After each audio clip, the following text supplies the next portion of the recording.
Hello, and God bless you. My name is Bill. I'm a pastor at Freedom's Lutheran Church in Gibsonville, North Carolina. Thank you so much for sharing this moment of devotion with me. Also, too, happy Mother's Day. I certainly appreciate my mom. I appreciate the fact that Jenny is a mom and she's so happy about it. And to all those who are mothers and who act with motherly care toward others, thank you so much. Today is your day. May God bless you in a very special way. Also, too, let me just lift up and take a moment right here in devotion to do this. I believe today is a day for us to be sensitive toward people as well, because there are a number of people who have wanted to be mothers, but in the biological sense have not been able to for whatever reason.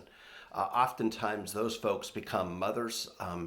And how they care for the children around them. Maybe it's the nieces and nephews, maybe it's kids on the block or kids at school. So they're not lacking in motherly experience. They simply just don't have their own. And for some people, that's a heartache. It generally is a wrenching, a tugging at the heart. And to all of you who are in that situation, my heart goes out to you. Also, too, let me lift up one more group of people, and I could probably lift up a number of groups of people, but my heart is especially sensitive right now toward those mothers who have had to bury their children. It doesn't matter if the child was stillborn or if the child was 48 years old when they passed. For mothers to have to go through the anguish of burying their children this side of heaven, that's just not right. And my heart goes out to you as well in the midst of your grief. And maybe Mother's Day reminds you of who's not sitting at your table when you sit down to eat. So once again, my heart goes out to you, and let us celebrate and rejoice though. Let us celebrate and rejoice the mothers around us and the mothers who have been important in our lives.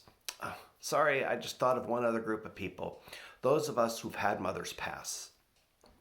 Those of us who are grieving the fact that our mothers are no longer with us here on earth in bodily form, but are here with us in spirit. And once again, my heart goes out to you as well.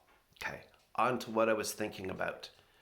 As I was getting ready this morning, I was thinking to myself, how do we overcome fear? How do we overcome fear? And I'm not talking about terrifying Freddy Krueger or Jason from Friday the 13th kind of afraid. I'm talking about you have a task in front of you. How do and you're afraid.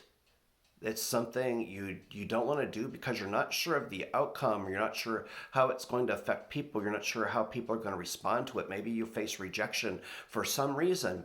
There is a task in front of you and you are afraid to tackle that task. How do you get over that kind of fear?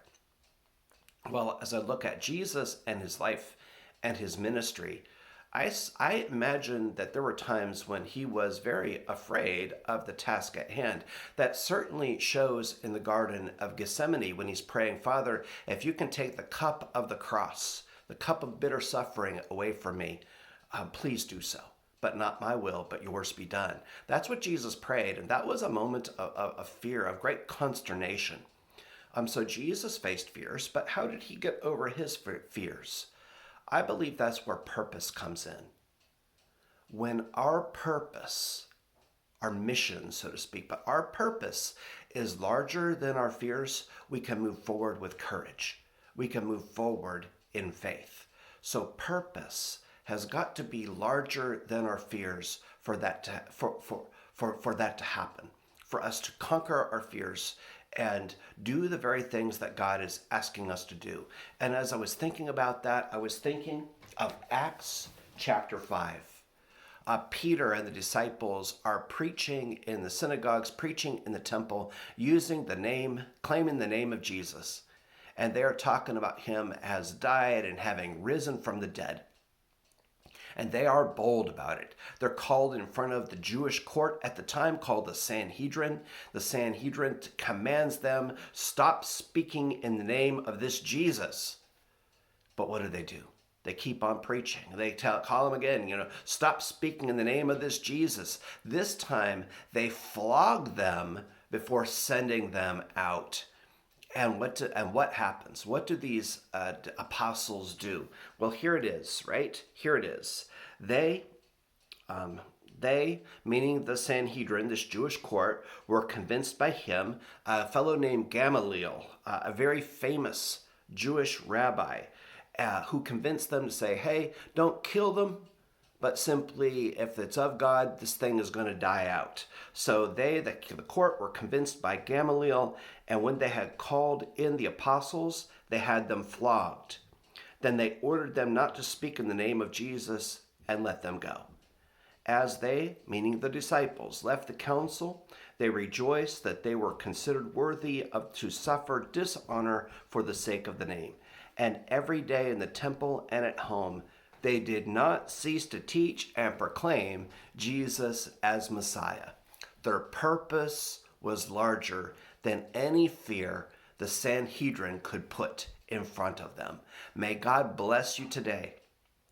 May God bless you today, and see in the midst of those moments when you are afraid of the task in front of you, may God so fill you with purpose and love that you move forward in faith. If you care to watch other videos, see other devotions, find out what's going on in our congregation, please go to friedens.church, FRIEDENS.church. As always, any donations through our Give button are always welcome. Happy Mother's Day. God bless you. And God willing, I will see you tomorrow.